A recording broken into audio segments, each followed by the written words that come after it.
Discussion করতে চাই আগামীকাল রাত পহালেই মুখোমুখি হবে বাংলাদেশ না, ইন্ডিয়া না, পাকিস্তান এন্ড শ্রীলঙ্কা।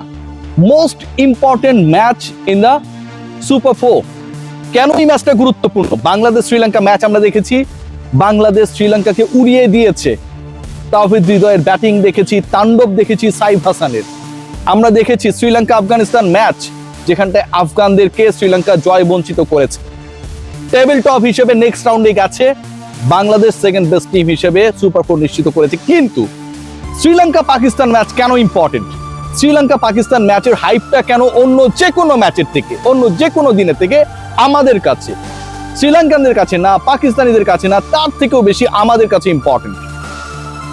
দেখুন, বাংলাদেশের ক্রিকেট নিয়ে, বাংলাদেশের অগ্রযাত্রা নিয়ে, বাংলাদেশের সামনে এগুলো নিয়ে, কোয়ালিটি নিয়ে, অ্যাপ্লিকেশনস নিয়ে অনেক প্রশ্ন সবচেয়ে বেশি তুলেছে। আমরা তুলতে পারি ভাই, আমি তুলতে পারি, আপনি তুলতে পারেন। আমরা এই দলটার পেছনে আমাদের মেধা, আমাদের আবেগ ইনভেস্ট করেছি, রাইট?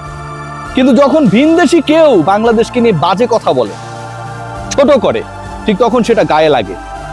যেই দলটাকে নিয়ে বাজে কথা বলেছে, এশিয়া কাপের সৌন্দর্য নষ্টকারী বলেছে, ফাইনালে বাংলাদেশ কোনোভাবেই যেতে পারবে না, আফগানিস্তান ইন্ডিয়া ফাইনাল খেলবে, এইরকম কমেন্টস গুলো এসেছে কিছু বোদ্ধার কাছ থেকে, সেই দলটা এখন চোখে টার্গেট করেছে final. That is our country, Bangladesh. এবং পাকিস্তান শ্রীলঙ্কার ম্যাচে যেই দলই জিতুক না কেন, বাংলাদেশের ফাইনালে যাওয়ার, এখন সুপার পরের রাউন্ডটাই তো ফাইনাল, বাংলাদেশের ফাইনালে যাওয়ার ক্ষেত্রে এই ম্যাচটা অনেক বেশি ডিসিশন মেকিং হবে। কি কারণে হবে খেয়াল করে দেখুন।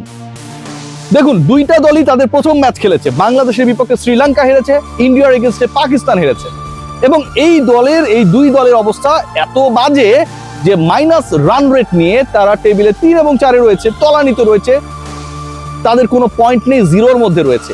এখন এই দুই ফ্লপ টিম সোফার আফটার দেয়ার ফার্স্ট ম্যাচ, তারা যখন মুখোমুখি হবে তখন কোনো একটা দল তো জিতবে।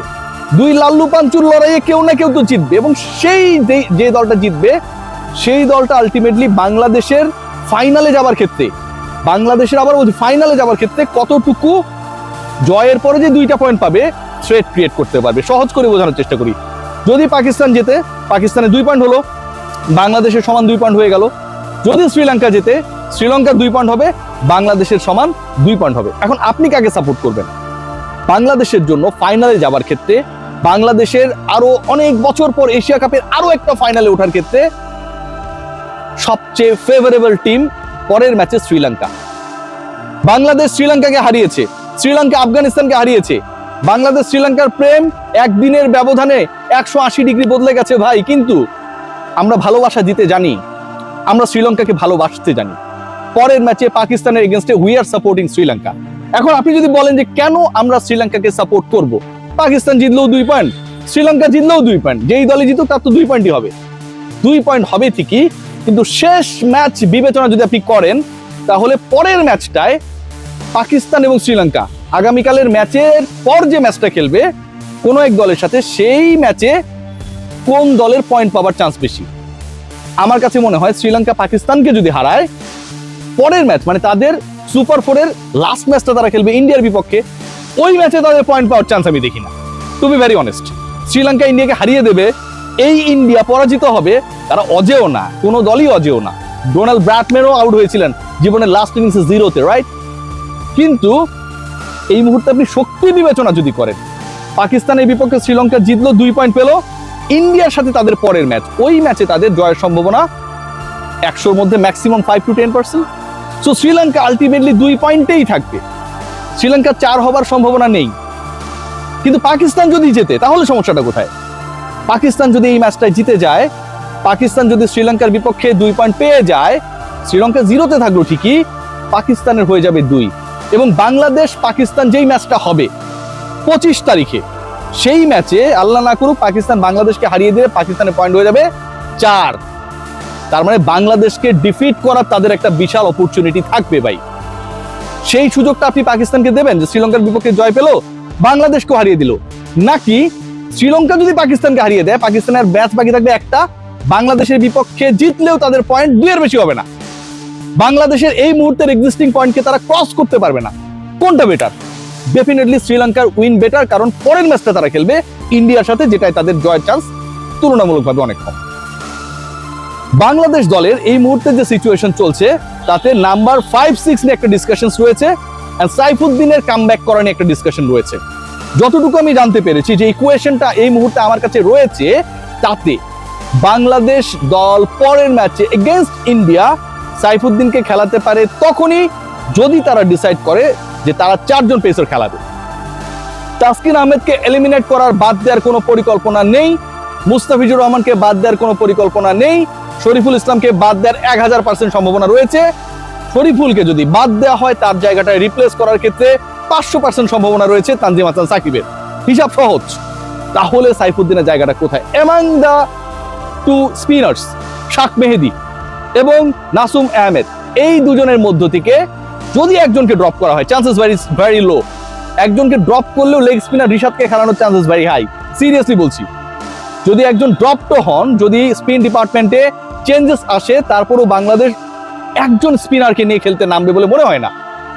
কিন্তু যদি একজন স্পিনার নিয়ে নামে, in that situation the only option is that Saifuddin will be in the playing 11। 5-6 নিয়ে আলোচনা রয়েছে। শামীম পাটোয়ারি, জাকের আলী অনিক, এই দুজনকে নিয়ে আলোচনা রয়েছে। সেই জায়গাটায় কোনো রিপ্লেস করা যায় কিনা, নুরুল হাসান সোহানকে খেলানো যায় কিনা, ডেফিনেটলি এই আলোচনাটা রয়েছে। এবং সেই আলোচনায় নুরুল হাসান সোহানের ফেভারেও কিছু কিছু ডিসকাশন রয়েছে।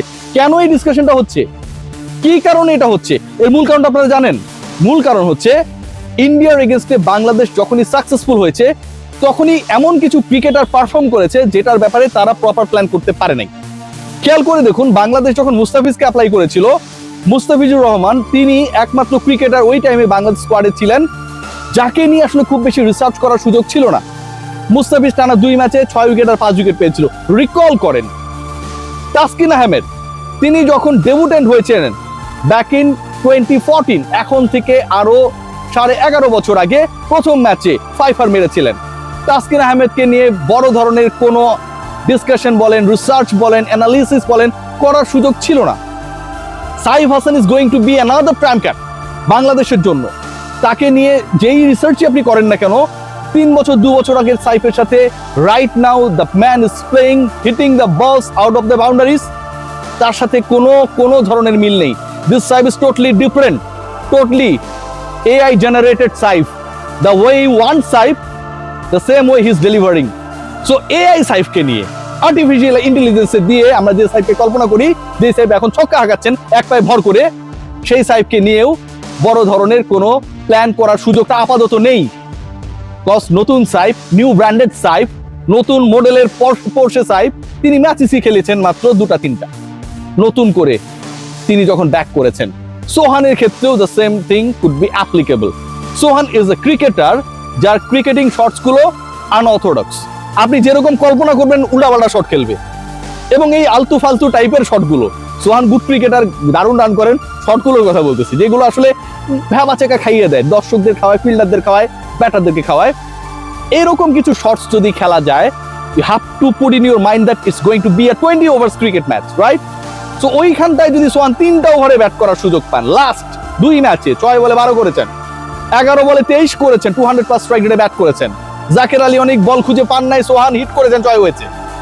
সেই সোহানকে যদি অ্যাপ্লাই করা যায় প্রপার ওয়েতে, তাহলে 5-6 জায়গাটায় Bangladesh the way they are expecting some quick runs, সেটা ডেলিভার করা সম্ভব। Many more plans Bangladesh have against India, but সবচেয়ে গুরুত্বপূর্ণ যেটা, before India match, before Pakistan match, we all are eyeing on to Sri Lanka and Pakistan match. I am supporting Sri Lanka, because last ম্যাচে আমরা শ্রীলঙ্কাকে হারিয়েছি, কাজটা একদম আমরা ভালো করি নাই। কিন্তু ভারতের বিপক্ষে শ্রীলঙ্কা হেরে গেলে বাংলাদেশের চান্স বাড়বে, আর পাকিস্তান যদি টানা 2 ম্যাচ হেরে যায় ইন্ডিয়ার পরে শ্রীলঙ্কার বিপক্ষেও, তাদের আর কোনো সম্ভাবনা থাকবে না। সবাই ভালো থাকবেন, টেক গ্রেট কেয়ার।